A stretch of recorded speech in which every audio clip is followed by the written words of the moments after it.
Wherever you are, make it T. Truth Frequency Radio. For the pillars of the earth are the Lord's, and he hath set the world upon them.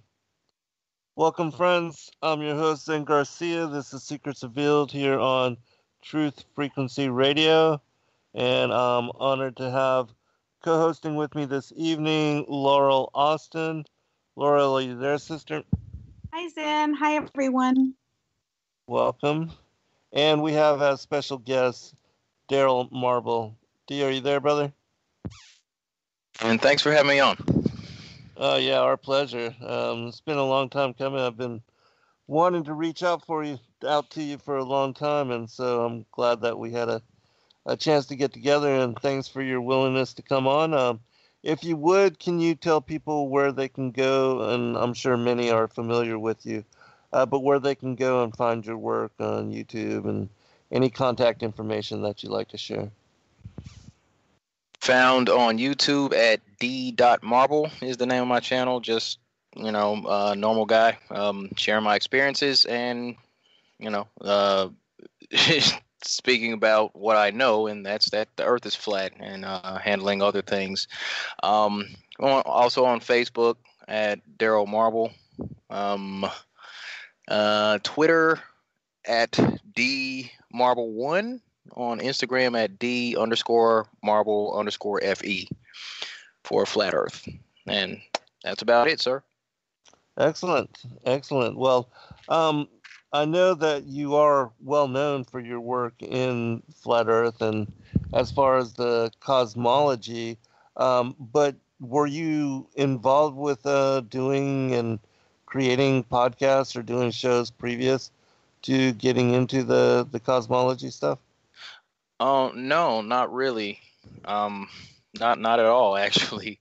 My first interview was with it was AJ Smith or Renegade Smith on channel over on the East Coast, and that was just a couple of years ago. But no, I had no experience prior. Everything just kind of happened out of nowhere, to tell you the truth. But I suppose I could get around to telling you how things came about a little bit later on. Yeah, we will actually go into that, and but first I wanted to kind of talk about your journey to awakening even before. I mean, did you get into like other conspiracy theories or like with 9/11, or how was it that you were led to study a flat Earth, and do you watch other stuff on YouTube and have interest in other conspiracies or anything of that nature? Oh, yes, definitely. Well, the start of it was 9/11, like so many others. Right. And, that happened shortly after I got out of the Army, because I was in the Army for about 8 years and got my honorable discharge and had a little lull time between finding my current job, and when I got out of the Army. So, I was introduced to the alternative idea of 9/11 after I had already deployed to Iraq. I did a year in Iraq. While I was there, I did a month in Kuwait as a logistics analyst. And, I came across Michael Moore's Fahrenheit 9/11. Mm-hmm. That was my first experience with so-called conspiracies or so-called conspiracy theories, and I was intrigued by that because it had directly affected my life, being that Right. I had spent a year out in the desert, due to what happened with 9/11. But from there, it kind of just spins off, and you get into the other things, Illuminati, Freemasons, Bilderberg Group, the secret meetings, secret societies, and all that, and just kind of spiraled off from there. As far as the awakening process, Flat Earth came about as a result of a compilation video put together by one of the YouTubers. I forget the name of it. I want to say GeoShifter. I could be wrong, but it was a compilation of Mark Sargent's Flat Earth Clues, and I ended up stumbling on that video after I myself and my ex-girlfriend, we were watching a show called Under the Dome. We watched all 3 seasons of that show because we had binge watched all kinds of conspiracy theory videos on YouTube for so long, and we kind of needed a break because the world starts to look kind of dark after a while, Right. So we needed a break, some entertainment. So we go to Netflix and we watch this show Under the Dome. We watched all 3 seasons of that, and from there, we're like, okay, now what? So we go back to YouTube, supposedly looking for outtakes or bloopers or whatever, behind the scenes interviews, and we type in Under the Dome, and the first video that pops up is has a thumbnail of the Earth. It's flat. There's a dome over it. There's water dripping off the sides and all that. Looks like it's out in space. I'm like, well, that's interesting, and I click on it, and it's like I said, a compilation of Mark Sargent's Flat Earth Clues. We ended up watching that pretty much all weekend, and that started Friday night, and by Sunday evening, we're looking at each other like, okay, yeah, pretty sure the Earth is flat. Right. It didn't take much convincing because we had already looked into these other aspects of government deception or a government sanctioned deception and all that, so it wasn't a huge stretch. I've actually never argued with a flat earther, honestly. Didn't start off trying to debunk flat earth. I never trolled a flat earther. I'm pure, I guess. You came to it quickly then. Very quickly. Yeah. Didn't take much. And okay. No, excuse me. Go ahead. Yeah, no, I was just gonna ask you, did you enlist because of 9/11? Was that a catalyst for you joining the military? And also thank you for your service to our country. Yes, You're welcome. definitely. All right, thank you. You're welcome. That is. No, I was actually in the Army. I joined right out of high school in 2000. That's when I graduated, and I've been in for just about a year when 9/11 took place, and that's pretty much how that happened. But no, Okay. I was already in. Was it difficult for you to make that transition as far as opening yourself to the possibility that our government could have sponsored terror and then the whole rabbit hole with the New World Order and all of that? I'll tell you, it was a rough time. It was a really rough time because we go through all these stages, waking up to the reality of our existence that these dark powers have seized control in these high places, and I had a really rough time with it actually. Once I came to it, and I mean there was a little cognitive dissonance for sure because I'm thinking to myself, no, there's no way that this is going on. Then come on, man. I Right. did this time in the Army. I went over here. I was defending the country. I thought I was doing the right thing, but a funny thing happened while I was in Iraq. I actually, got a chance to, got some downtime and just thought about it from their perspective. And that's one of those things that I try to do is empathize and look at situations from other people's perspective. Yeah. And I was able to see how we were the bad guy while I was there. Right. It's like we come in, we drop bombs on this country, and then we move our troops in, and then we set up a camp. And even while we're being attacked, because the locals, they used to do mortar attacks on a regular basis. They would back up with the mortar tubes in the back of their pickups, and they would just fire rockets over the fence indiscriminately in the middle of the night. And the alarm would go off. We would have to get on all our gear and run to the bunker. So, even while all that was going on, I understood why they did that. Right. Like they're not terrorists. It's like we're actually the terrorists, and Right. we're invading their country. Right. So And we would do the same if they invaded us here. yeah, And I try to explain it to people. Like if they, if another country bombed Tacoma and then they set up a camp, we wouldn't. You think we wouldn't drive by and throw rocks at least at the soldiers coming by? Of course we would. They're just defending their country actually. Right. and it's kind of sick how they reverse the vernacular to tell us that we're defending our country by going to their country. Right. That's it's a sick system, man.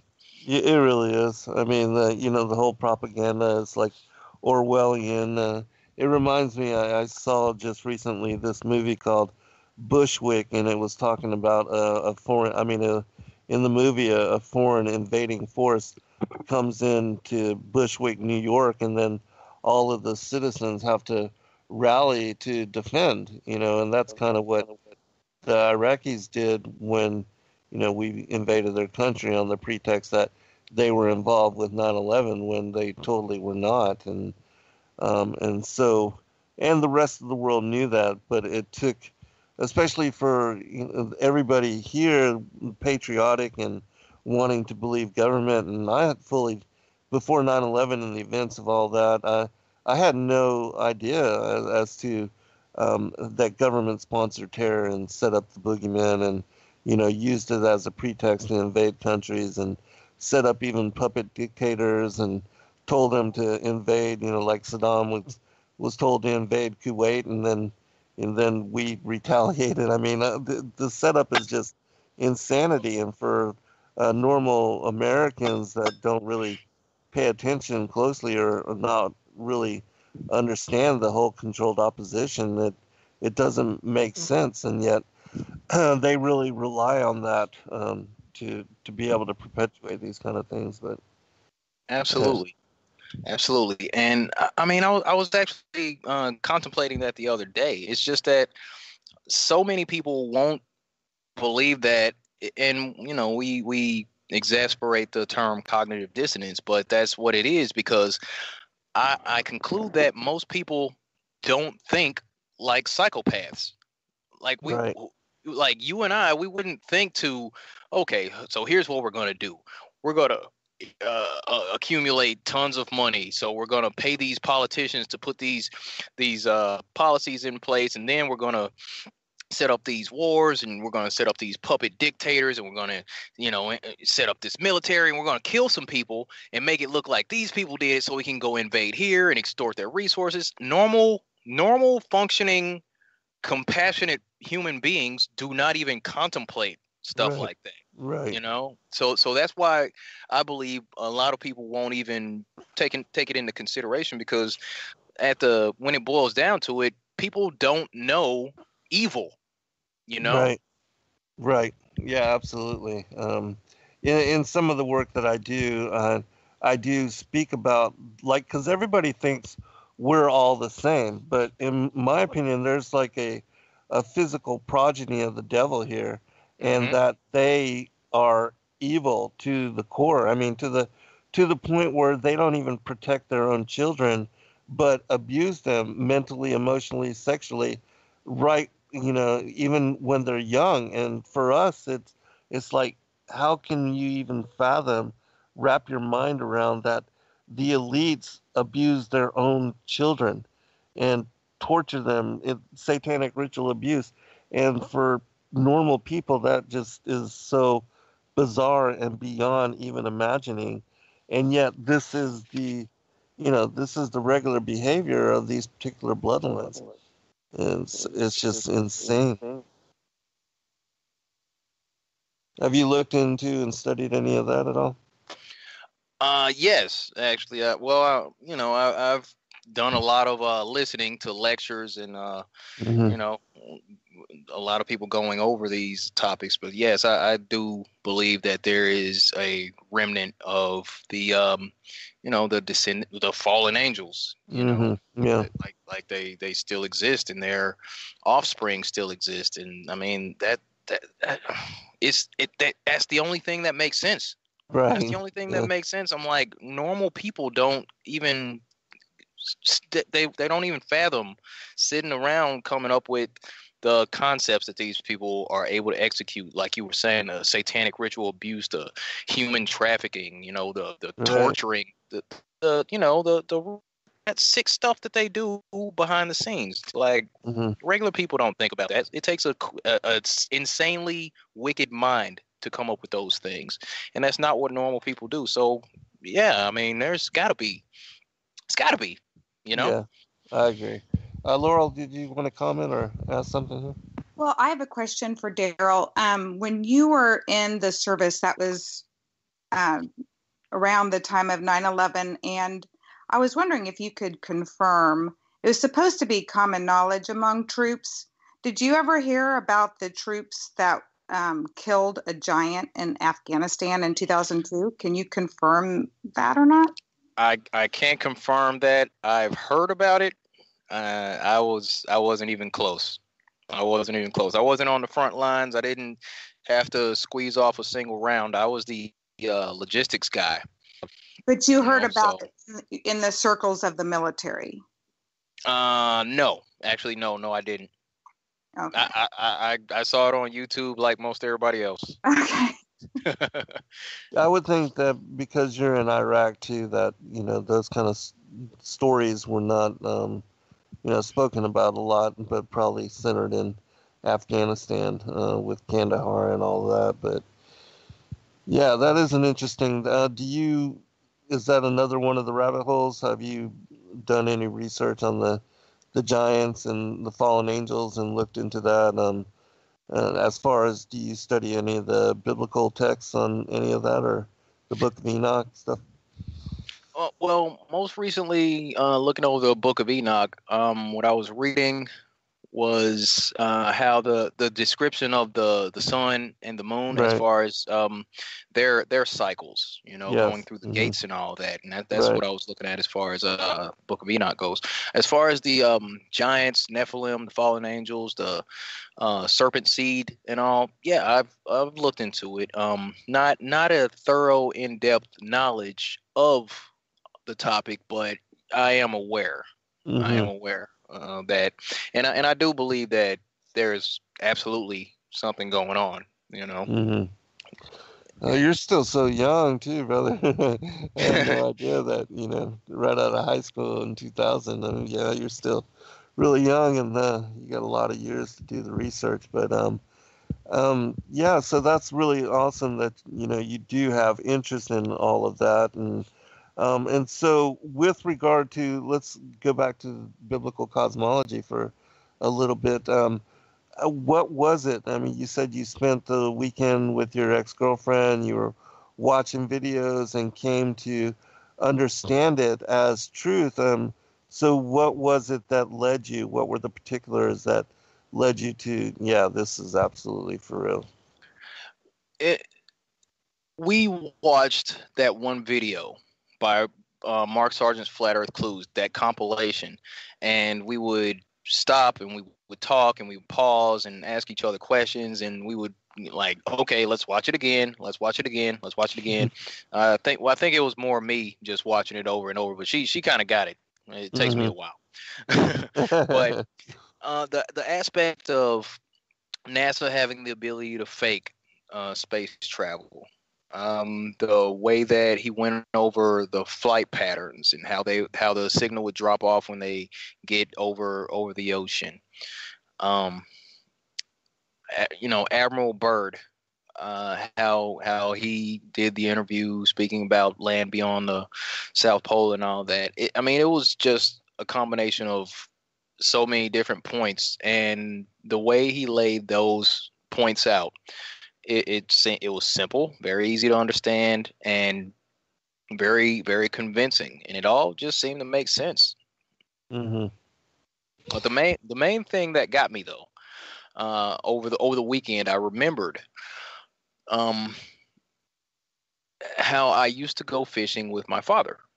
Now, I'm from Arkansas. I used to go fishing with my pops all the time, and he had a job that was connected to the Arkansas River. Worked at a power plant, and that was connected to the Arkansas River. So he had access to a a lot of spots to go fishing. And I used to go fishing with him all the time. You know, we wake up Saturday morning at like 5 in the morning or 4 in the morning, get in the truck, and we will be out on the lake, out on the river before the fish started to jump and all that. And I remembered going fishing with him, looking across the water early in the morning, and it looked like a perfect mirror from one edge to the other. And I mean, just that thought kind of snapped it back into place for me. Like, I remember it was a mirror. Water doesn't bend like that. Right. We can't be on a globe. It just all hit me really quickly. And that was pretty much what locked me in. So, anybody that knows me or who's watched a few of my videos, I'm always saying bodies of water don't curve. Right. That's just it's impossible. Yeah. The basic physics of water. So, right. That's kind of my thing. Right. I know that you've done some tests, like you took a level on a plane and realized, that basically the plane flies flat and level from one spot to the other, and the only time that nose really dips down is when they're landing the plane, Right. but that there's no curvature. And so can you talk about that as well? Because that was the big thing for me, is that there's no curvature, and immediately understanding that we could see things way beyond what they tell us as far as the formula for determining curvature.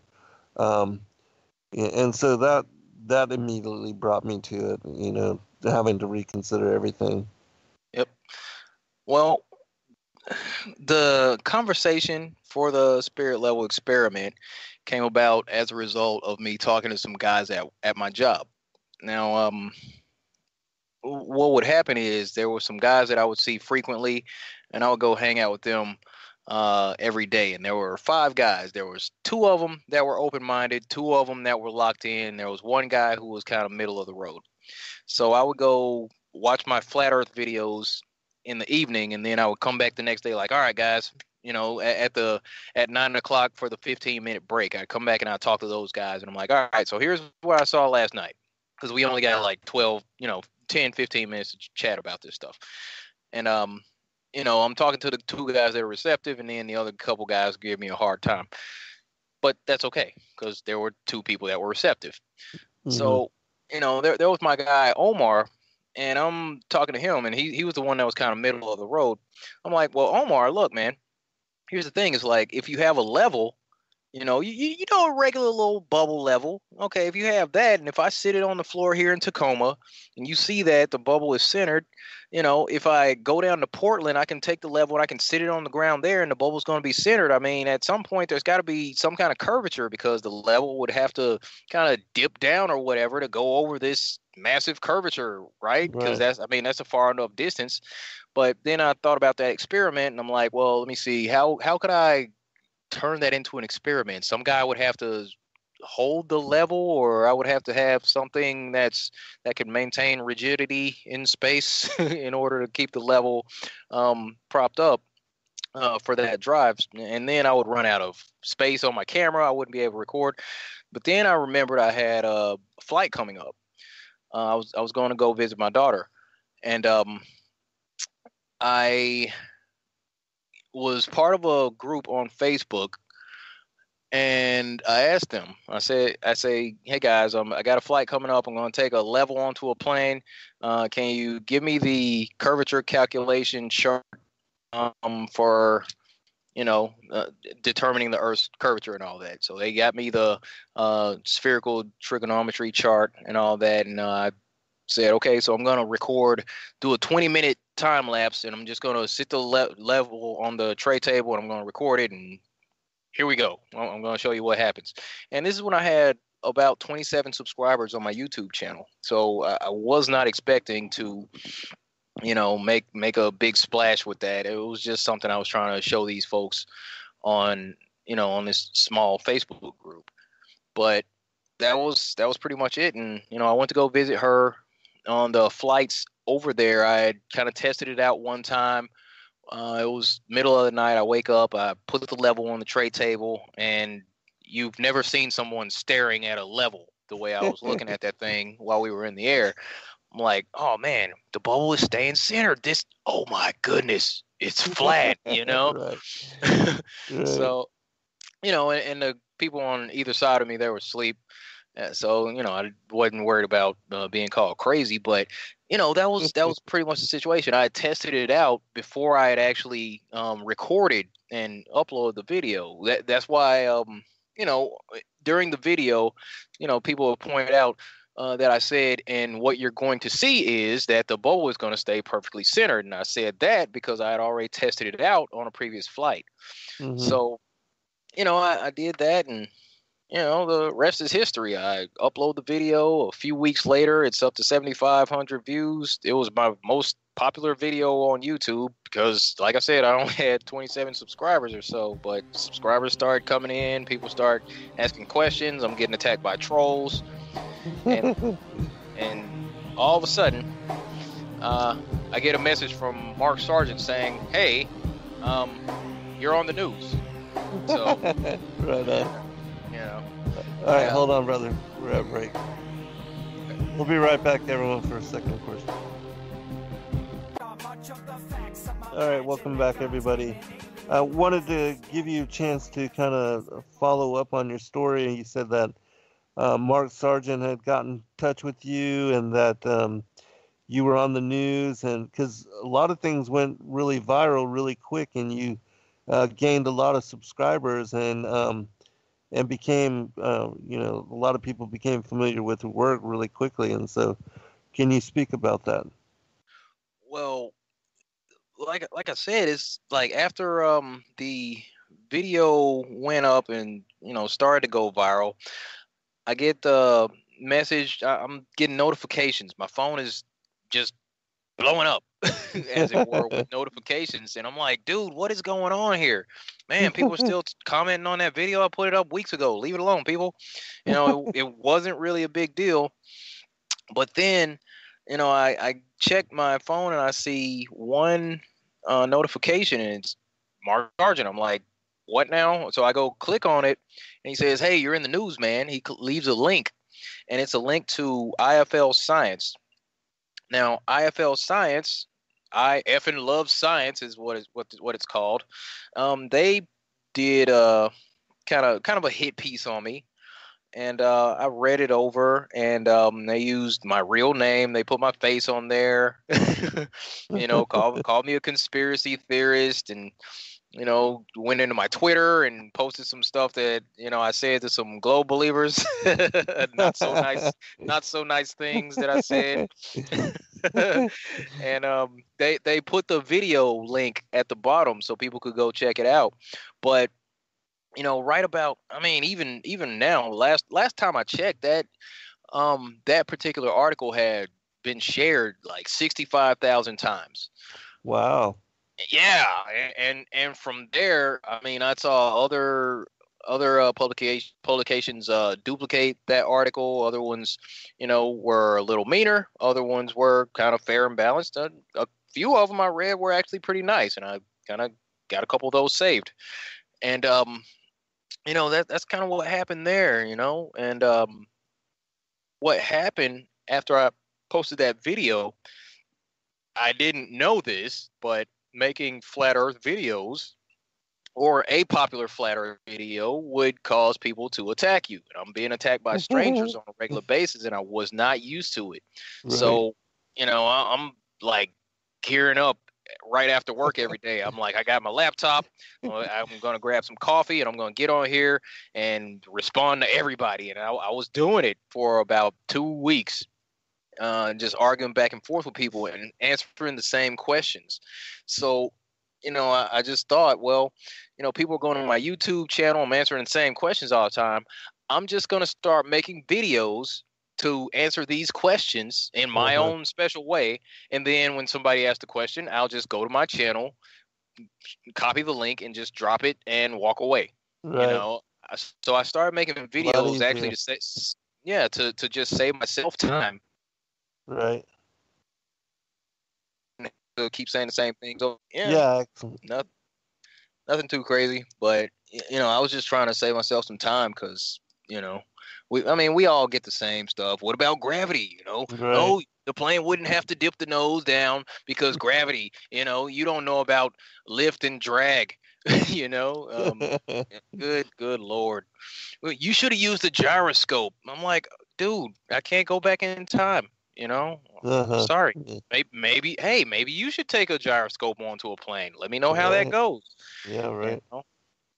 But yep, that's pretty cool that the guy that I had first heard about Flat Earth from sent me a message letting me know that I had a video going viral all of a sudden. So I got that message from him. The video, when I went to bed, it was at 135,000. By the next day around 2 p.m, it was up to like 265,000 views. It was just growing like crazy. And wow. I didn't know how to handle it, but I had an idea what was about to happen. And I made a video titled "Dear IFL Science, Your Plan Backfired." Yeah, right on. I'm like, you're gonna discredit me. You're gonna try to make me look crazy. Oh, you're gonna put more eyes on me. Okay, got something for you. Excellent. So I start making videos. To answer the questions that people have. So they put me on the stage, so I decided to perform. Absolutely, yeah, and utilize that attention. Laurel, you had a question or something? Well, he's just, Darryle, you're so personable. Everybody just loves you. You're so fun. You're funny. Yeah, you're definitely a personality, and so I can see why a lot of people enjoy listening to you and following you, and keeping up with what you're doing. But and so when was that? What year was that? And so you've been doing, and are you doing something periodically? Like, is it once a week, or do you have like a show schedule, or is this random that you? Yeah, well, I'm pretty random. What happens is I'll kind of do a video on a topic if the energy's there to do it. Like if I'm really feeling this thing, if something comes out and I just feel like I have to address it, I got to get on it right then, or I might just put it on the back burner and go off to something else. I got like 5 projects on the back burner right now that I need to work on. I do have somewhat of a show. I do a weekly wrap up with Vegan Warrior on my channel. Shout out to Vegan Warrior, my co-host. That's at 6 p.m. Pacific time, and we'll just kind of go over some of the stories that have come out, because there's really no shortage of space propaganda or Right. the silly stuff that comes out. Okay, Elon Musk put a car in space. Oh yeah, we got to talk about that. Oh look, another asteroid almost hit Earth again, and NASA's gonna save us, huh? Okay, so basically you just took the script of what was that, Armageddon?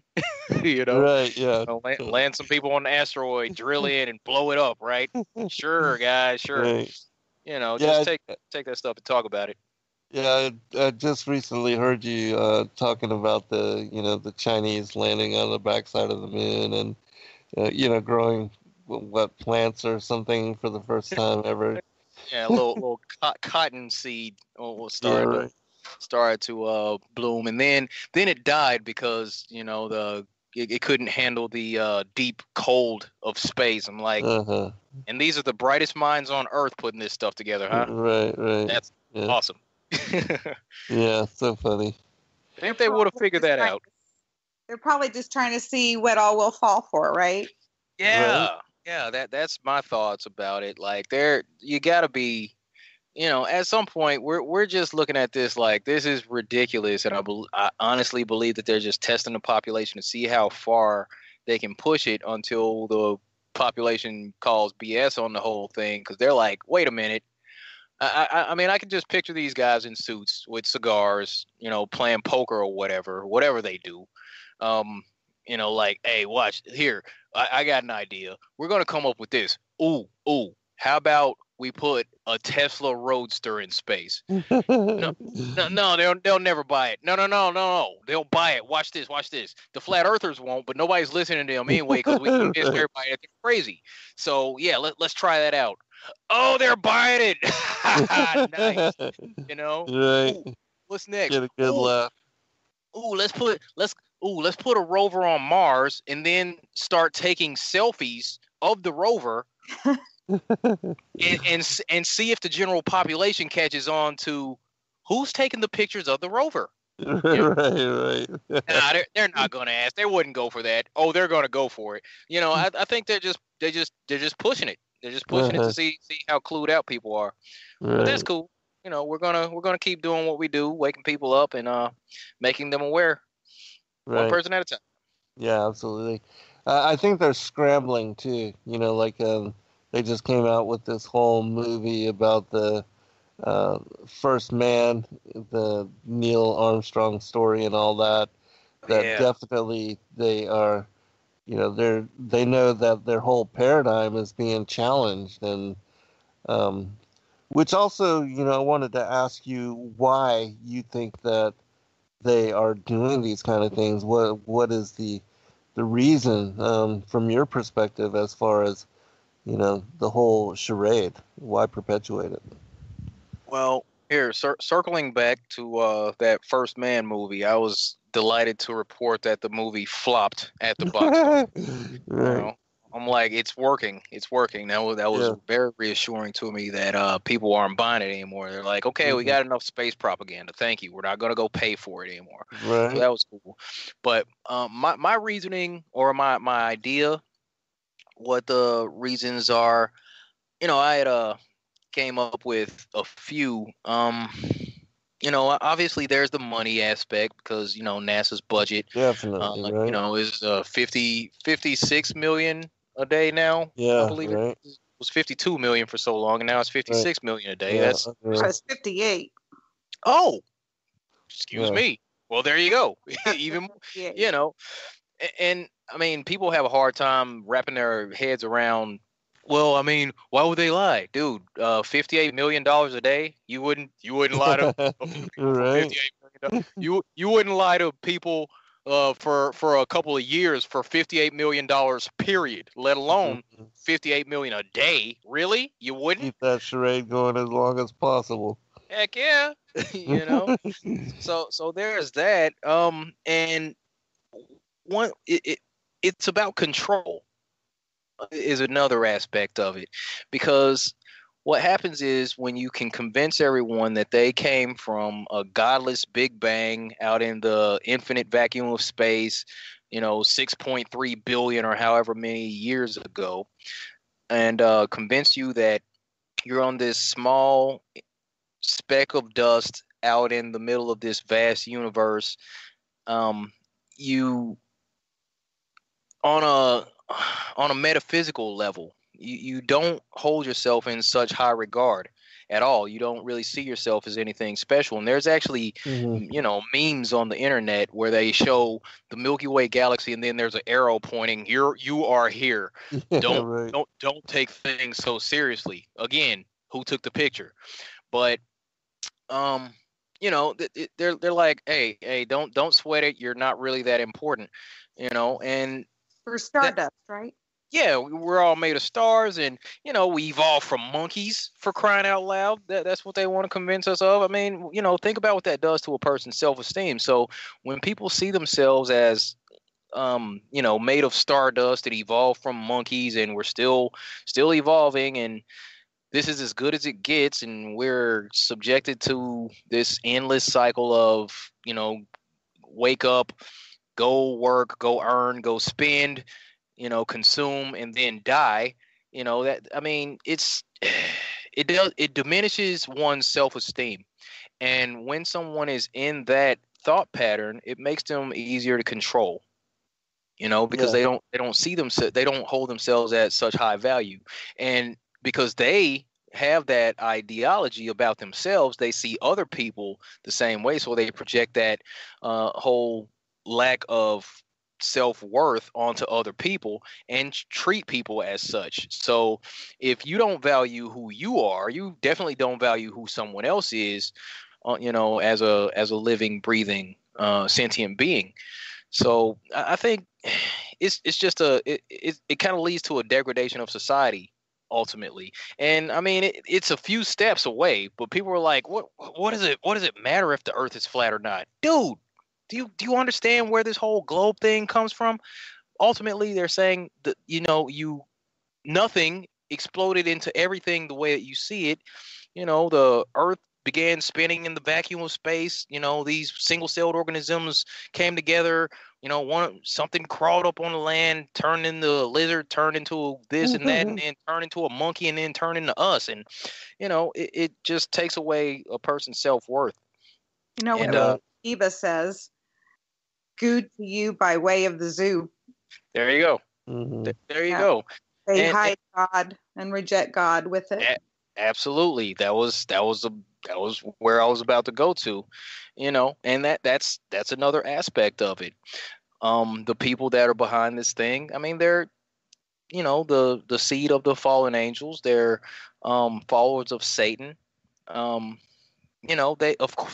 course you got to think about, if you're going to discredit God, then what better way to do that than to call into question the very creation of where you are? Have people doubt the biblical cosmology as it's explained in the Bible.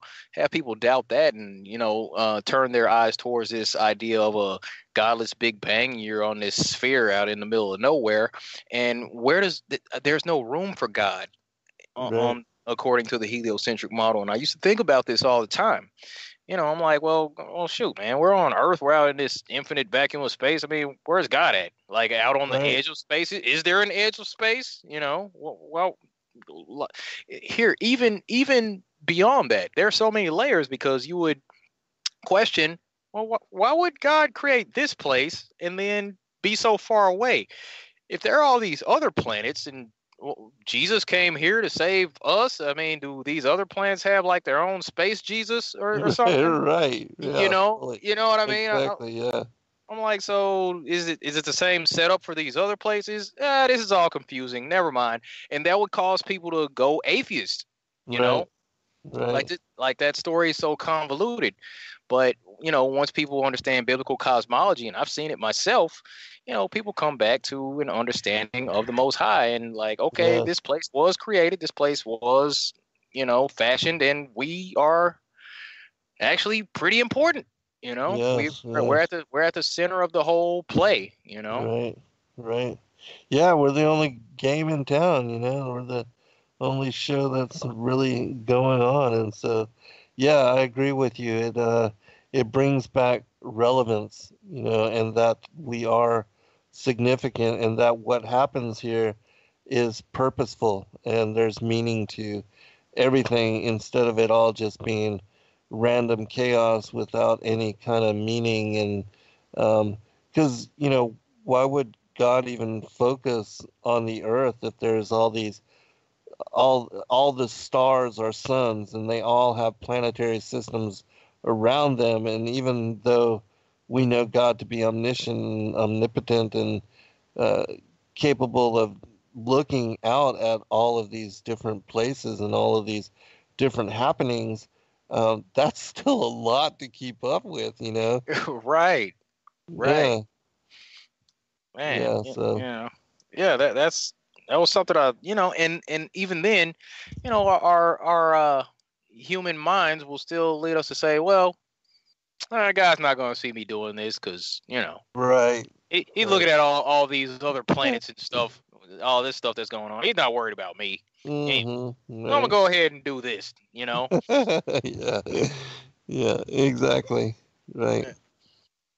Yep. Yeah, and there's no repercussions to actions, or people think that they can get away with things just because there's too much going on. God really is not paying attention to what we do, and if we decide to sin or especially for people that don't believe that there's any repercussion or consequences to their actions. They're just out there being and that deny judgment or any judgment coming.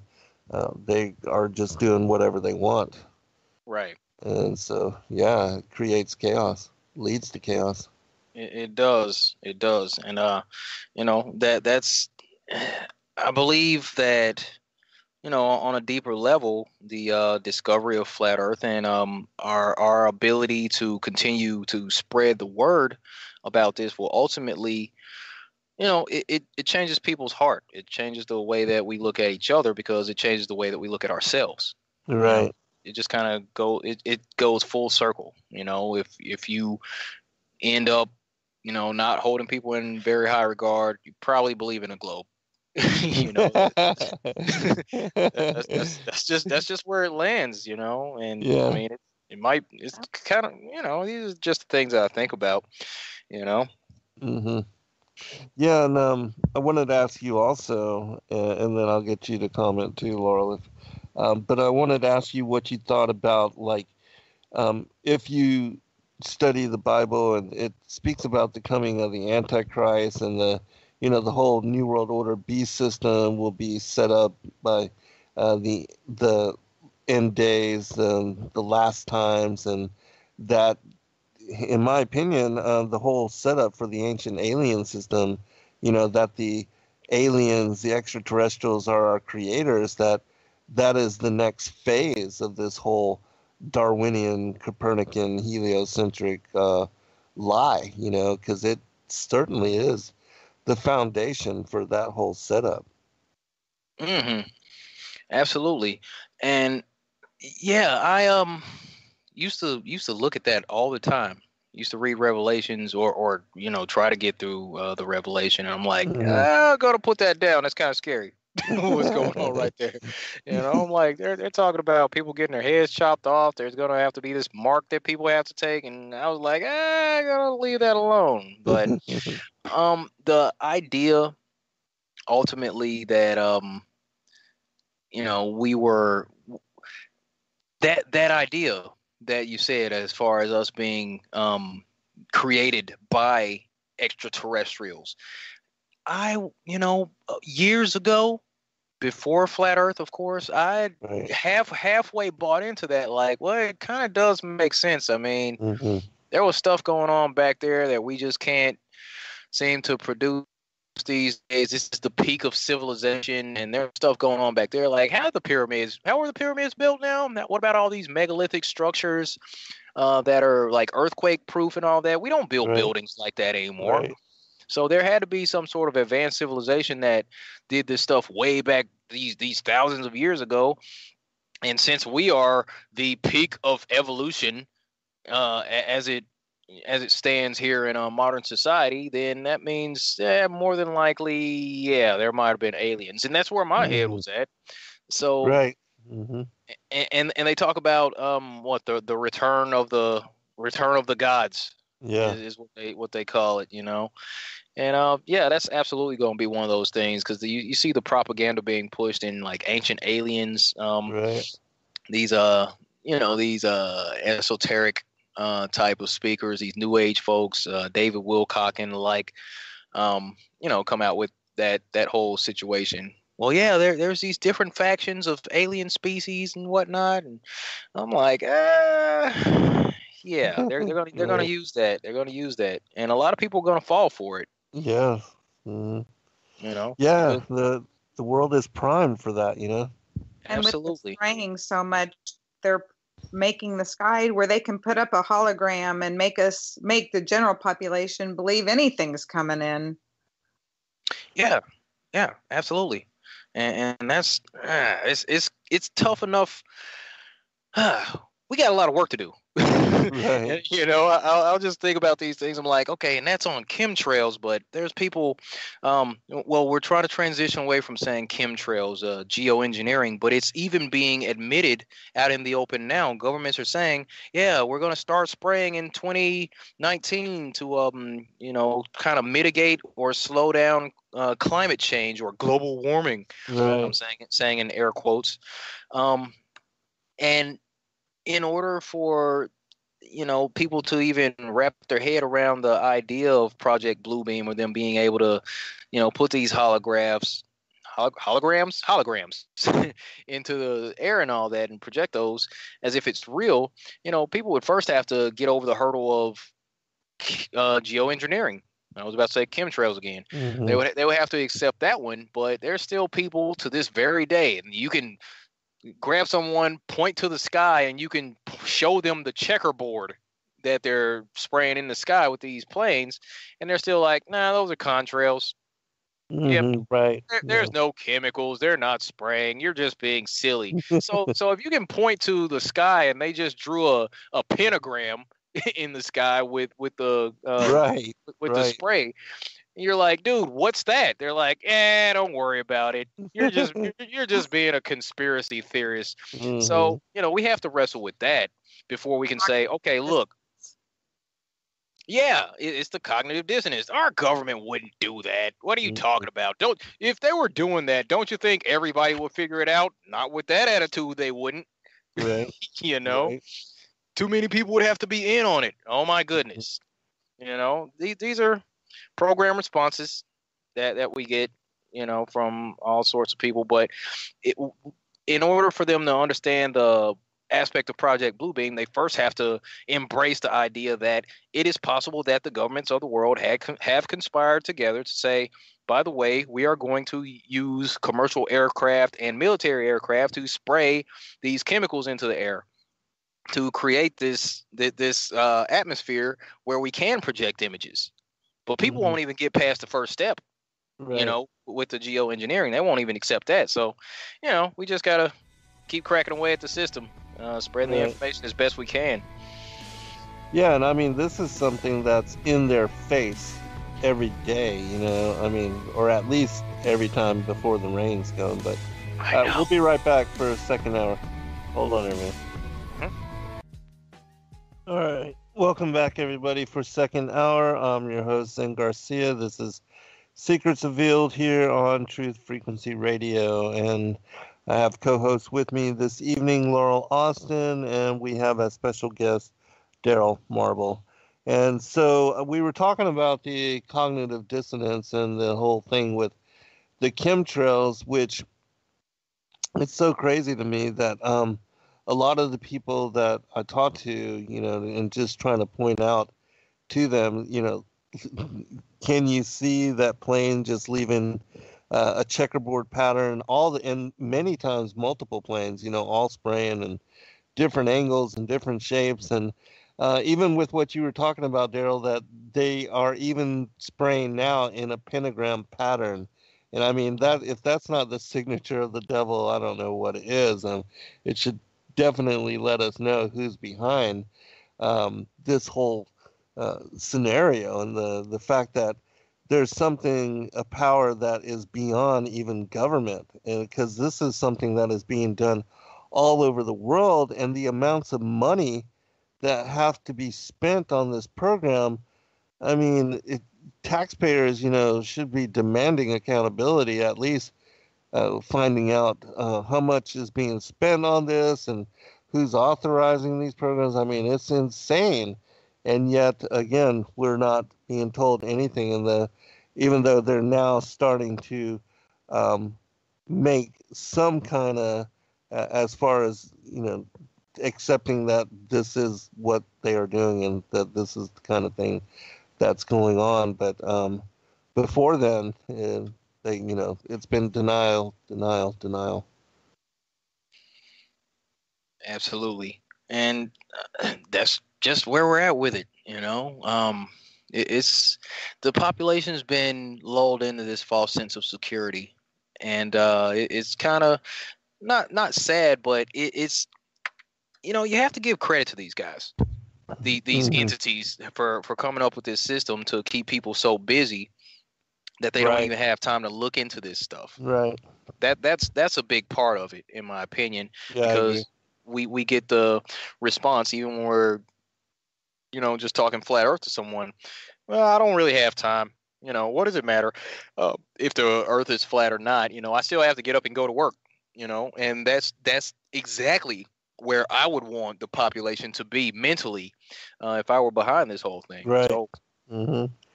it's yeah, man, it's just kind of Doctor Evil, you know. Right. Yeah. Fully. Yeah.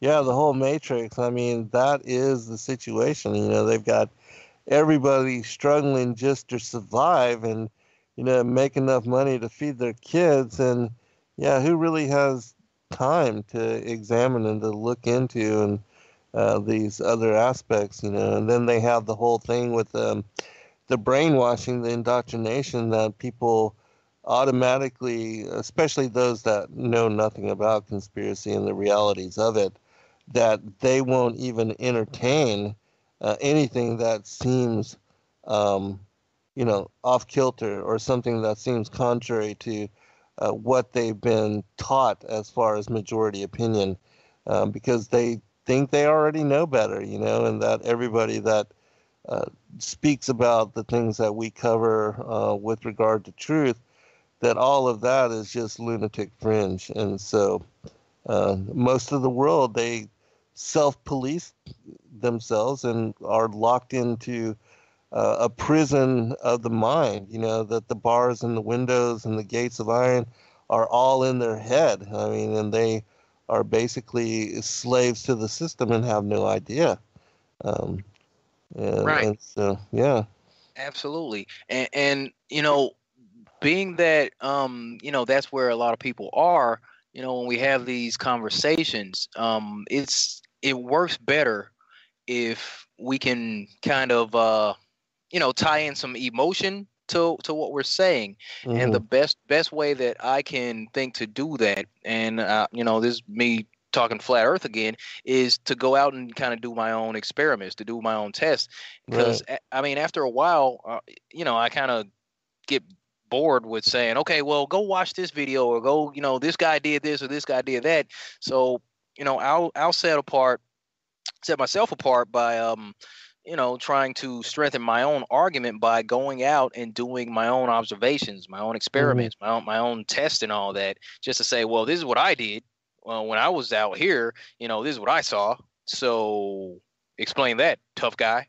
You know, Right. so that's kind of my thing, man. Just you know, that's been my whole thing this entire time. When somebody says something about this or that, rather than referring them to someone else, going back and doing my own thing. So there was the big controversy. I don't know how closely you follow the so-called flat Earth community, is what a lot of folks call it, but there was the situation where there was a huge uh, debate going on, like multiple factions going back and forth about whether or not the AE map works or not, or because, well, these folks in Australia, or south of the equator, they said that the sun moved in this direction to these degrees at this time and all that. So the whole idea of the circling sun, that no, that's debunked. No, it couldn't possibly work that way. So that argument was going on, and people were coming to me and attacking me because, my T-shirts that I kind of customized for myself, and then people Uh-huh. start asking me where they can get this shirt from. So I start selling shirts, and it happens to have the AE map on it. Uh-huh. So I'm being attacked because people, they're like, well, you promote the AE azimuthal equidistant map of the world, and that's debunked, so you're a shill. I'm like, what? I'm like, but that's the one that works. Right. And And that's the one that's described in scripture too. Because I wrote the book Flat Earth as Key to Decrypt the Book of Enoch, and Enoch describes a circular motion to the movements of the luminaries. And then yes, the whole midnight sun confirms that the sun is moving in circularity as well. And so that whole Pac-Man sun and all of that, that to me is just, I don't buy into it. Oh yeah, I couldn't get with the Pac-Man thing at all. You know, the Right. sun goes, it does a straight line across the rectangular Earth and then teleports to the other Yeah, side and comes pops back. back on the other side. I mean, I was like, but wait. Well, here's the thing, Zen. I saw, anybody can type this in the search on YouTube, Arctic midnight sun time lapse, and it'll show someone took a camera out and they were pretty close to the North Pole and they were able to follow the sun making a circle, in the air. And it looks like the sun's going up and going down, but it's actually going out further away from their perspective and coming back in, and I saw that too. And I'm like, could they fake that? So I says, okay, so what I'm going to do is go to Alaska during the period of the year where we have the 24-hour sunlight. mm-hmm. I'm not sure how this is going to work, but I'm going at summer solstice and I'm going to go get a time lapse. Awesome. And luckily I had a friend of mine, this guy, Chris, who had contacted me, my buddy Chris Taylor. He's in Alaska. He contacted me the December before that, and I was sick.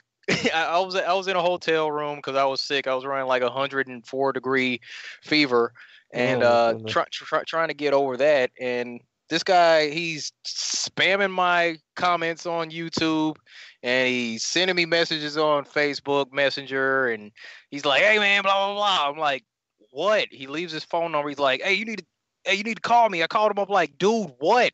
I'm like irritated, like what?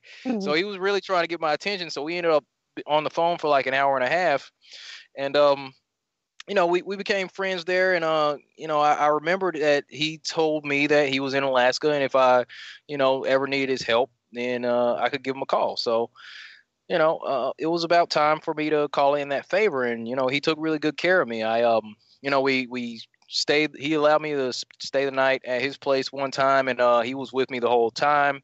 Picked me up at the airport. We go get some food, and I mean, he was with me for these 24-hour stakeouts at two different locations in Alaska, and I got those time lapses. Awesome.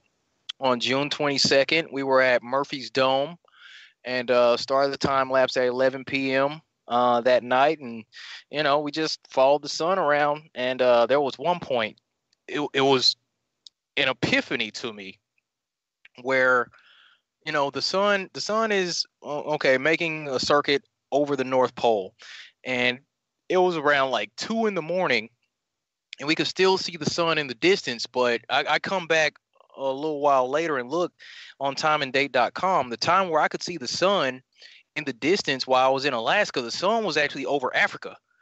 So I mean, right. But here's the thing.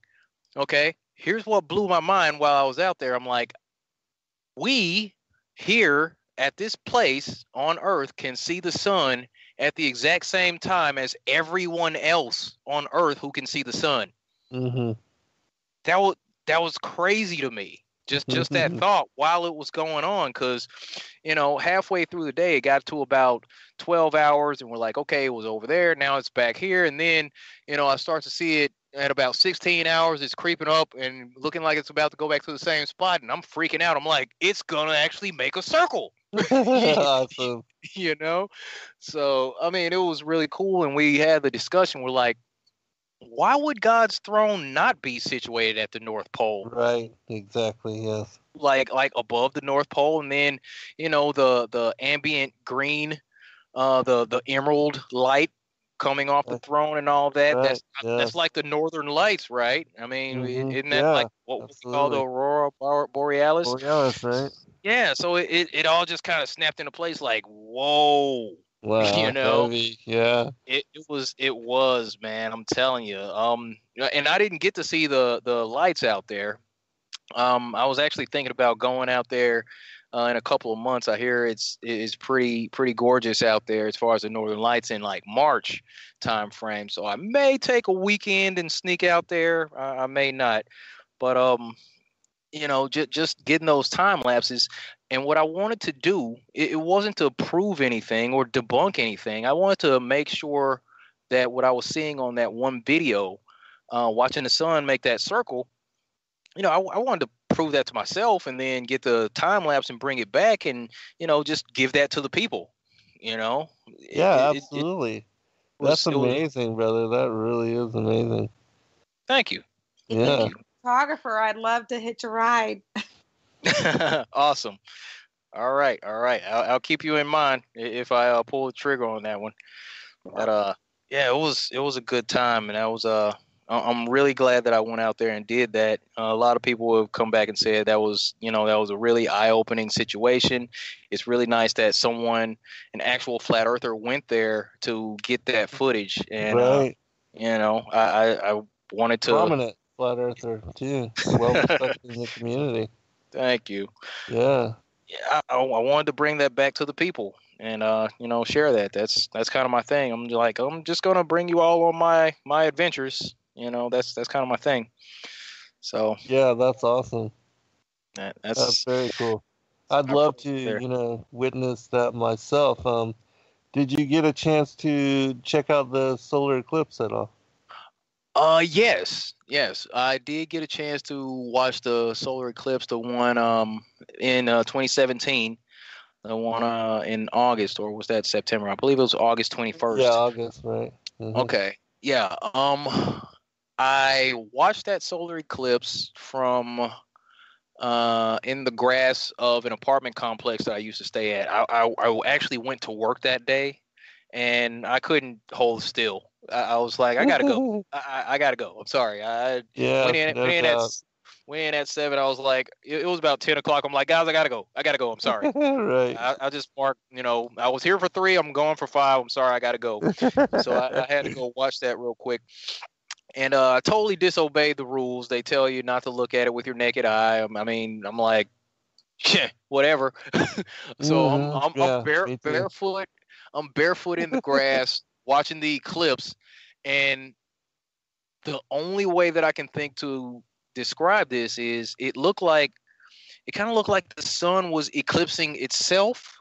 But Yeah. whatever was blocking the light from the sun, I could see right through it. Right.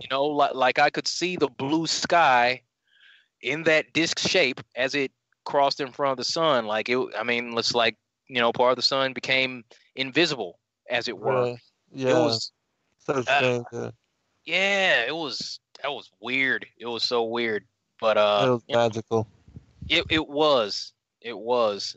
Here, did you make it out to one of the spots where you would get complete totality? Yeah, we had totality just an hour north of where I was, and where I live here in Athens, Georgia. So, I couldn't not drive just that much. I mean, a lot of people drove, 4, 5, 6 hours. I mean, just the fact that it was only an hour and 20 minutes above us. Yeah, we made sure to get into the path of totality. It was an absolutely magical experience, and Laurel got to take some really incredible photos too, because it was raining and the clouds were all around, and everything broke and made way for the visibility as far as the eclipse, and she took some really beautiful photos. Nice. Laurel, you want to make mention of your experience with the eclipse?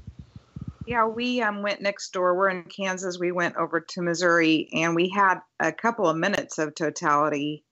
And there was a whole big group of us, our Shabbat group, that made picnic and lunch there that day. And what I noticed when it was eclipsing, and I took pictures, but then I just had to take the camera down for a minute and just enjoy it. Just look at it, right. And I'm almost positive I started hearing crickets. Mm-hmm, right, yeah. Absolutely. Yeah. Like nighttime animals kind of started coming out, like, what's going on? It's not time for this yet. But it was like sunset across the entire sky. It was just beautiful. Mm-hmm. But when I took my images into Photoshop and looked at them in levels, there was nothing there where the moon was supposed to be. Right. That was that's what I'm saying. I'm like, there was there was nothing. There was nothing. Yeah, I actually described it to someone like that. I'm like, dude, there was nothing blocking the sun. Nibiru? Or do you believe in Nibiru? I'm not sure about that subject, but Oh, you mean like Rahu and Ketu? Yeah. Yeah, I mean, people. I've seen video where it seemed as if, someone on. It was a guy. He was actually flying during an eclipse, and he had video of these non-luminescent, translucent discs around the sun, and I would. Yeah, I'm gonna go with yes on Rahu and Ketu because I mean, what else is going on there? It's like either the sun's eclipsing itself some way or another, or someone's changing the bulb in the projector. So, I mean, we have been. If it was the moon, wouldn't we have been able to see the moon approaching in the sky? I would think so.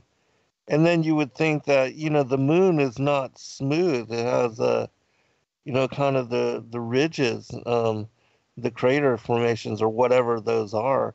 But it's not like a smooth circular disc. It has rigidity to its shape. And you didn't see any of that. And you would think that if it was coming in front of the sun, that you would see every weird shape on the outer surface, Mm-hmm. Well, and Scripture describes the moon as a light. It gives its own light. Uh-huh. So how could it be dark and be covering? Wouldn't you see both lights from the sun and the moon? And yeah. Go ahead, Zan. You're the. Well, I was just going to say that with regard to lunar conjunction, that we don't see that the moon, because the light side is away from us and it's completely void of light when it's in that lunar conjunctive phase. And so is that but still that doesn't explain why we didn't see what seems to be the approach of it, and then the weird because there are craters and mountains and different things like that on the moon, and you would think you would see, but it was a perfectly smooth, round, circular, and perfectly shaped and so the whole thing with the Rahu and Ketu mentioned in the Vedic cosmology, and then in the Book of Enoch he mentions the lesser moon as well, and then Robotham talks about these dark objects which we can't see, and that the only time we see them is during the eclipses, as far as the lunar and the solar eclipses, and so there's got to be something to that in my opinion. But yeah. What were you saying, Laurel? Did you want to comment? And then, well, I just didn't know the dark side of the moon thing, if that comes from Enoch. Comes from Enoch. Well, that as far as the way that the moon spins around, when it's first quarter, we see just the right side of it, and then when it's full moon, it's exactly opposite of the sun, and when it's third quarter, it's in the southern skies, and then we see it 6 hours before sunrise and during the daytime. And then when it's in lunar conjunctive phase and completely void of light, the reason we don't see it is because it's rising with the sun, moving with the sun, and setting with the sun, and we don't see it during that phase. And that's when the eclipses happen, according to. But, I'm not saying that the moon is what's causing, because it seems to be that what we witnessed, that it wasn't the moon that caused the eclipse of what happened that day. Now it's supposed to happen again in about 5.5 years, right? Yeah, it was 7 years after. So yeah, exactly 7 years after. Right. Oddly enough, and make an X over United States. Right. Crossing the other way, I'm like, okay. Right, yeah, how's that work? That's another one of those things. And on the heliocentric model, right? yeah, because the sun is 400 times, larger than the Earth. It's 93 million miles away. And the moon just happens to be 239,000 miles away. And four times, only a quarter of the size of the Earth, and fits perfectly in front of the sun every now and then. I'm like, come on, man. Right. Yeah, right. And people buy it because they don't think about it. Right. Yep. And the Book of Enoch says that they're both the same size and dimension, but absolutely. Yeah. Yeah. So fascinating. All really fascinating stuff. When we come back from this break, I've noticed also that you've done some shows on Tartaria, and so that's another rabbit hole that I'd like to ask you about. But is there anything else specifically, current news events, anything that you'd like to share that you've done shows about, or that you wanted to, make people aware of? Anything intriguing with regard to flat Earth, or some of the experiments that you've done, anything of that nature? Well, not so much that I've hung my hat up as far as the experiments go, but I'm, still trying to figure out, where to go from here. I did the laser tests over Puget Sound. It was just a 10.3 mile stretch of water where I did those. Awesome. But, the source of the laser beam, it was this little blue beam, and you could see it from 10 miles away. And I actually had an audience of about 150 people on a live stream while I was doing this thing. And I'm on the phone with my friend Mark. He's operating the laser on one side, and I'm on the other side of the water. And a whole audience on the live stream could see the blue dot from across the water. And there should have been around 66 feet of curvature. Between us, due to this huge mound of bulging water between us, according to the globe. So, and being that my thing is, the whole, hey, check the physics of water in large quantities. Once water accumulates to the point to where it reaches all edges of its container, the surface is always flat. That. Now, since I'm always saying that, then I get to demonstrate it. And then I did a follow-up to that, where you could see I had zoomed the camera across the water from his position to where I was on the beach, and you could see the buildings, you could see the beachfront where I would be standing. And the camera was only a few feet above the water. So once again, I'm like, where's the curvature? Right, exactly. We did another couple of observations, one where we took two lasers out, and we were recording from my side, from his side, and he could see the brightness of my beam. I could see the brightness of his beam at the same time, real time. Nice. And and made it super simple. This one other time where I had a flashlight, one of those little combat flashlights that they sell, one of the survival flashlights. I put it on strobe, and I had it on connected to a microphone stand. And it was only 3 feet above the water. It was less than 4 feet for sure. But I had it on strobe, and he zooms in with my P900, and he could see it clearly. And he's like, "Hey, turn the laser on." I turned the laser on, and as soon as I did, he's like, "Oh yeah, I can see the laser. I can see the blue beam. I can see the flashlights and all that." So, beyond those observations, I'm like, I don't know what else to do. Right. Well, I mean, that should be enough right there. All right, we'll be right back. We'll be right back for the final segment anyway. All right, welcome back, everybody, for the final segment. The show always goes by so very quickly, and everybody says in the chat room, Darryle, that they really like listening to you and that you're really funny and personable, and so you're easy to listen to. And so if you would, can you give out your website contact information, your YouTube, and where people can go to listen to your work? And you said that you do a wrap-up show once a week. What day is that? And you said 6 p.m. Pacific, I believe? Yeah, that's every Friday, 6 p.m. Pacific time. I'll just do a weekly wrap-up with all the shenanigans from NASA and these faux space agencies, and any other current events. Right on.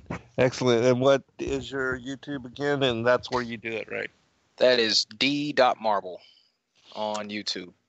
All right. Excellent. Um, Before we go into and touch upon the Tartaria stuff, I just wanted to ask you about interviews that you've done and recently, and where people can go to. And do you also post those interviews on your channel and make them all available on your YouTube channel, or um, where people can go to listen to you and other interviews that you've done, and also other conferences and that you've done, and are you doing anything else upcoming? As far as the conferences go, I have my discussions from the Flat Earth International Conference from 17 and 18. Those are on my channel. I was invited to speak in South Korea last year, and that was a really good time. I did a presentation out there, and it was a really great experience. Just kind of opened my eyes up to how so many people are catching on to this whole flat Earth awakening, and so many other topics. I believe flat Earth is a door to every other deception. Honestly, it's the easiest to prove, and one of the easier things to get people to question the authority about. As far as other interviews, I was on with Sean Carone. That's my channel. AJ Smith, of course. There was my first interview was with Patricia Steer on Flat Earth and Other Hot Potatoes. That's you would have to go way back on my channel to find that one. Just did an interview with Jay Malvo. He's a rapper. Attends a church in Louisiana, I believe. It's the YouTube channel School of Hebrews.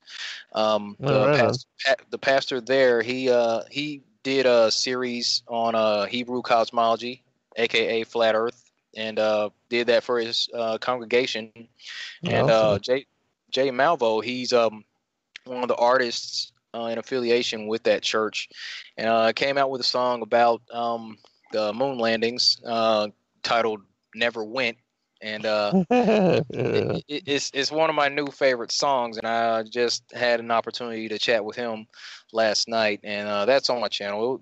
It's a little rough for the audience. I kind of live out of my van, so I have difficulty, getting set up sometimes, and my Wi-Fi will go out, signal will fall off, and all that. But I appreciate people for being patient with me while I'm going through my, growth phases here, trying to get, establish myself as a more,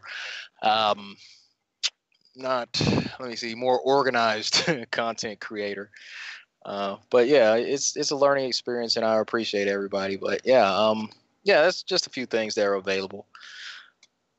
Yeah, I did that for 4 years. I lived out of a van before I acquired my disability, but that was one of the most incredible times of my life. I really enjoyed the experience of just being able to travel and go wherever I wanted, and staying in different state and national parks, and hanging out with friends, and not having any commitment or anywhere I needed to be, and really just loved the freedom of that experience, and something that not a lot of people really get a chance and opportunity to do. And so I really also, that was some of the more as far as instrumental years of my life with regard to my spiritual growth and coming into relationship with the Most High during those times of just being alone and with just the spirit, and having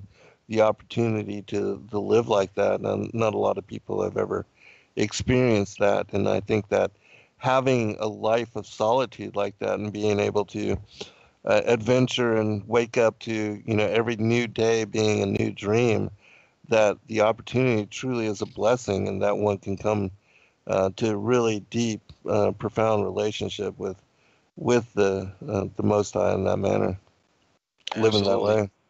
Yeah, and I honestly want to get around to some of that aspect. I don't really travel much, honestly. If I do travel, it's usually by plane, and I usually have something going on and visiting family, or doing a conference or whatever.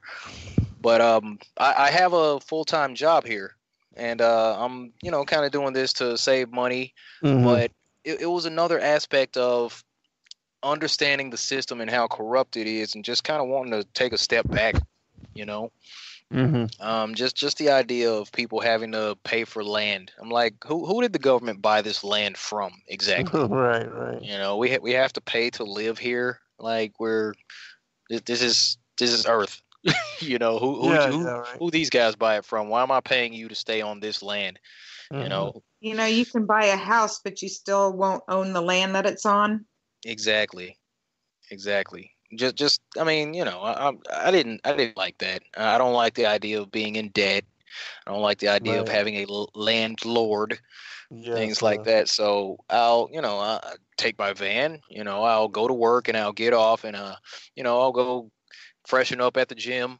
Go find a parking lot to stay in overnight, Mm-hmm. or Yeah. at this place or that place. And yeah, I get part of the adventure, but as far as traveling across the country, going to the different state parks, that does sound cool. Yeah, That does yeah. sound cool. I would have to that's probably going to happen here. Not going to say, you're not going to give an exact time frame, but at some point, not going to be tethered to the job, because that's pretty much all that's keeping me in this state is Right. my place of employment. But once Mm-hmm. that chapter's closed, I'm definitely going to have to hit the road for a little bit and make my way to a more permanent location. Yeah, right on. Yeah, I did that too. I spent my springs and summers in California and my winters in Jackson Hole, Wyoming, snowboarding and teaching martial arts, and just being transient and being able to just go like that. But yeah, I settled down with employment here, a few months there and whatever. But the interim and being able to travel and just write poetry and do the things that I was doing, it was a really incredible time of my life, and I did that for 4 years. But I don't know how long you've been doing it or what. But which that you talking about the government and the land and all of that kind of brings up the whole topic of Tartaria, anyways, because it seems like looking into it, and I don't know how. I know you've done some shows on it, and you have interviewed some people that are really, have done some in-depth study on it, but it seems like back in the 1800s somehow that the Tartarian Empire, all these cities and all of these architecture and the structure of these cities just somehow were abandoned, or something happened, the people disappeared. I don't know exactly. I'm still, kind of new with regard to the subject of looking into it and everything, but it seems like during that time, all of a sudden, with the mud flood and whatever catastrophe happened uh, with that all of these structures and all of these cities and everything were just emptied out of whatever populations were in them, and people were able to just take up residence and start to dig out these structures and all of that. And so, can you talk a little bit about your research on this and what do you think about it? Well, I mean, it's definitely an intriguing subject Mm-hmm. as far as all that goes, and I mean, you're pretty much spot on as far as what all you said. It seems like there was some sort of massive cataclysm that caused these ancient cities, these old structures, and all that to be covered in mud, or some way or another to sink into the ground, like through Right. some form of liquefaction, Yes. where the ground just kind of crumbles beneath the buildings and they just kind of sink into the ground, or there was actually some sort of flood. But the thing that looking into Tartaria and all that is like another aspect of it. There's document that was declassified by the CIA from the 1940s, and it was mostly about how the country of Russia deals with Muslims or the Islamic faith. But there was a little blurb in there where it was talking about, pretty much erasing the history of Tartaria. Mm-hmm. And I mean, that was in that document where they mentioned Tartaria. And I was on a show with Vegan Warrior a few weeks ago, and we were talking about Captain Cook and his circumnavigation of the flat Earth. And, so I get on Google, I pull up an old map, and it was related to Captain Cook. And on this old map, I zoom in, and around the area where there's Russia today, it says Tartaria. I'm like, huh, we weren't even looking for it right then. But, that civilization, it just seems like there was a lot going on in the past that we have not been informed about. It's just another layer of deception. And there's this one guy on YouTube who talks about an event where there could be this cataclysm that comes up, and I mean, it seems to be fast approaching with some of the events taking place. It's Let me see, how does he describe this? There's going to be a interaction with plasma some way or another. Like the atmosphere is becoming more charged with positive ions or something like that. I can't articulate this as well as the guy, but talks about a cataclysm that should be taking place. And the if you've heard about the transformers that are bursting into flames and all that, like out in New York and all that, how the power grid goes down because a transformer kind of just blows up. Have you heard about that recently? No, I haven't. So there were situations on the East Coast, and there was more than one where there was this ambient blue light around the same time that these power transformers would just explode. Mm-hmm. They would just explode, and it's the changes in the atmosphere are in some way connected to that. I haven't looked as deeply into this as I could and gotten all the details, but it seems like it's all connected. Tartaria, mud floods, this EMP, or this event with the plasma and all that. It seems like it's all connected, as if there was some sort of event that caused that whole mud flood situation to come about. And this guy outlines it as far as the liquefaction goes, how something could trigger a massive earthquake, and it causes that which is on the surface of the soil to sink into the ground, and whatever's underground, it kind of comes to the top. So it's like, as the shaking occurs, buildings can be displaced and ultimately covered in mud. And there's a lot of evidence for it out there. So anybody wanting to get off into the weeds, into another situation, you definitely want to look into mud floods and Tartaria. Taria. Check that out, folks. Yeah, I found it fascinating too, because it seems like of late that this has been a topic that has increasingly, like the flat Earth was 3 years ago, more and more and more information and more and people beginning to look into and examine. And just looking at the ancient maps, I saw how even the west coast of the United States of America back in 1650, around there, that California was an island off of the west coast and separated from what is the continental United States. And on the maps, there doesn't even seem to be, the Great Lakes are not shown and not depicted on the on the maps, going back to the late 1600s, and then all of a sudden on the world map of 1749, you see that California is part of the continental United States, and then the Great Lakes are in place, and so just weirdness like that, and then going back a couple hundred years before that, it seems like the water levels were lower, and that there was a lot more land that was inhabitable and arable, and which people lived upon. And so, I mean, things like that, just the anomalous nature of, and then seeing the expansion and the inclusion of the Great Tartarian Empire on these maps, and how it was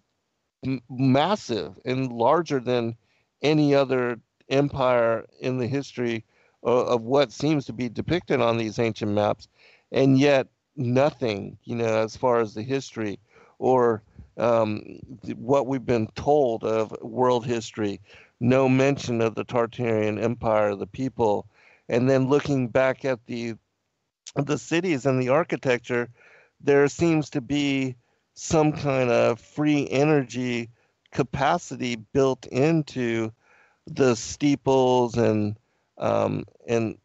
things like that we don't understand, and technology which is lost to us nowadays that seem to have been accessible by these people, and that also the size of the doorways and the structures, it seems that they were of giant proportion as well. And so that makes you wonder, were they connected in any way to the giants that are mentioned as having, lived and been the children of the fallen angels? Was there some connection in that regard as well?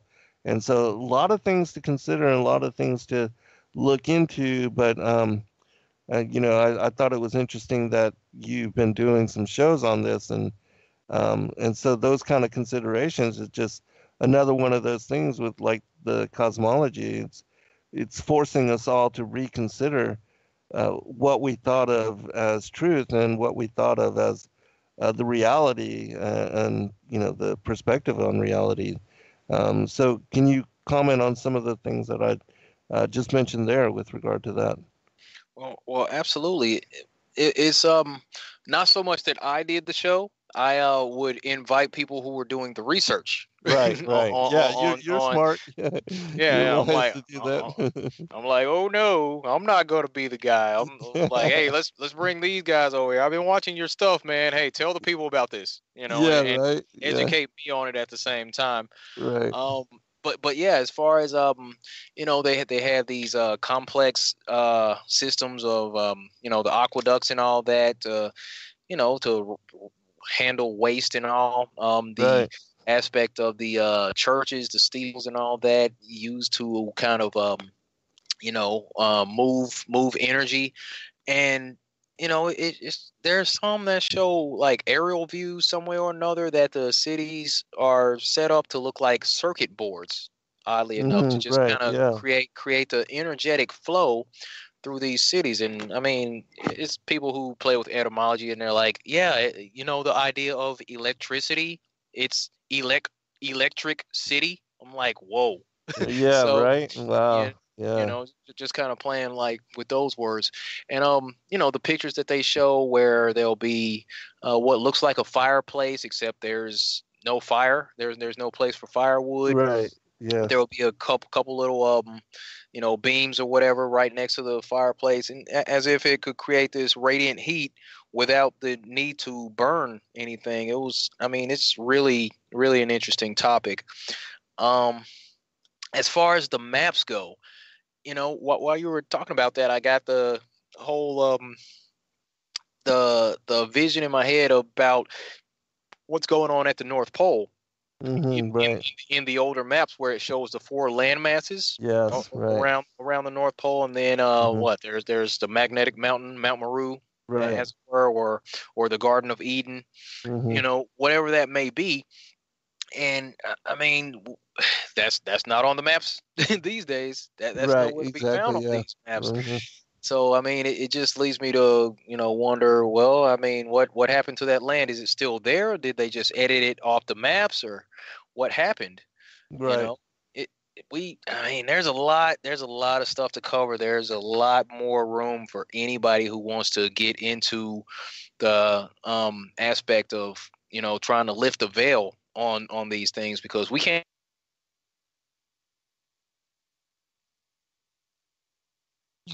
We lost you there for a second, brother. It looks like he's still connected. Yeah. Just so you know, Darryle, we're not hearing you, so I just wanted to let you know. But for the people that have not begun to look into this, I know this is a new topic, but a lot of really strange things to give consideration to, and the fact of why it is that Connect. we've never. There you go, brother. Let me let you finish up your thought there. Okay. About the maps and all. Yeah, and gee, I just went rambling off and I heard some static. Okay, so yeah, as far as the four land masses near the North Pole, Yes, right. there's Mount Meru, whatever that may be, and we all know that all the compasses point to the north. So there's something going on at the North Pole that we should definitely be looking at investigating if we can. But I mean, that's kind of another one of those places that are cordoned off by the military and all that, and we just can't go check it out for ourselves for the most part. And then, of course, we're kept so busy that we can't really get up and go do this type of Indiana Jones stuff anyway. But what I was saying when I got disconnected was I was just encouraging anyone who has a desire or a passion to get into these topics. Like, there's so much that's being hidden, and we need as many people pulling at the veil of secrecy as we can get. So if you feel the need to blog or make videos or just vlog about it, or you don't even have to get in front of the camera. You can put up a nice little wallpaper and just speak on it. Whatever research you're doing, just put it out there, because we need to alert people to the fact that nothing is what it seems as far as the mainstream presents it to us. And that it's a tough pill to swallow, but we're all digital soldiers in this army to spread this information, man. Yeah, absolutely. And you're right. We need other people. I mean, just consider with regard to flat Earth cosmology, still less than 1% of the population even awakened to opening themselves to the possibility, and not even coming to the truth of it, which it's so easy to do. I mean, the properties of water negate the possibility that we're living on a ball. And then the whole thing with no curvature. I mean, and then, looking into that the Earth is not moving at 1,037 miles an hour. Those are all things that destroy the whole heliocentric model. But yeah, we need everybody to kind of join and wake up and take serious, some of these considerations. But also, just, I didn't know if you were aware, Darryle, but I wrote a trilogy on the whole flat Earth stuff. My first one was Flat Earth as Key to Decrypt the Book of Enoch, where I looked again into the whole book on the courses of the heavenly luminaries and kind of decrypted that according to the the model of that it's the luminaries circling around the North Pole, as we see in the star trails. And so all that Enoch describes that in great detail. Then I wrote a book on the firmament, and the third one was on Paradise, the Sides of the North, and the Mount of the Congregation, and it's specific to that North Polar region. And so, if you give me an address, man, I'll ship you out some of these books, and you can check them out, because there's a lot of really in-depth research with regard to those particular topics in there. So. Oh, that'd be great. I really appreciate it. Yeah, I was actually listening to your talk from the most recent Flat Earth conference earlier today. Right on. I'm like, what does this guy want to talk to me for? Hey, man, we appreciate you. Yeah, no, we appreciate you, and we'll do a follow-up sometime. All right, that'd be great. Thank right. you, Zen, for having me on. Thank you, Laurel.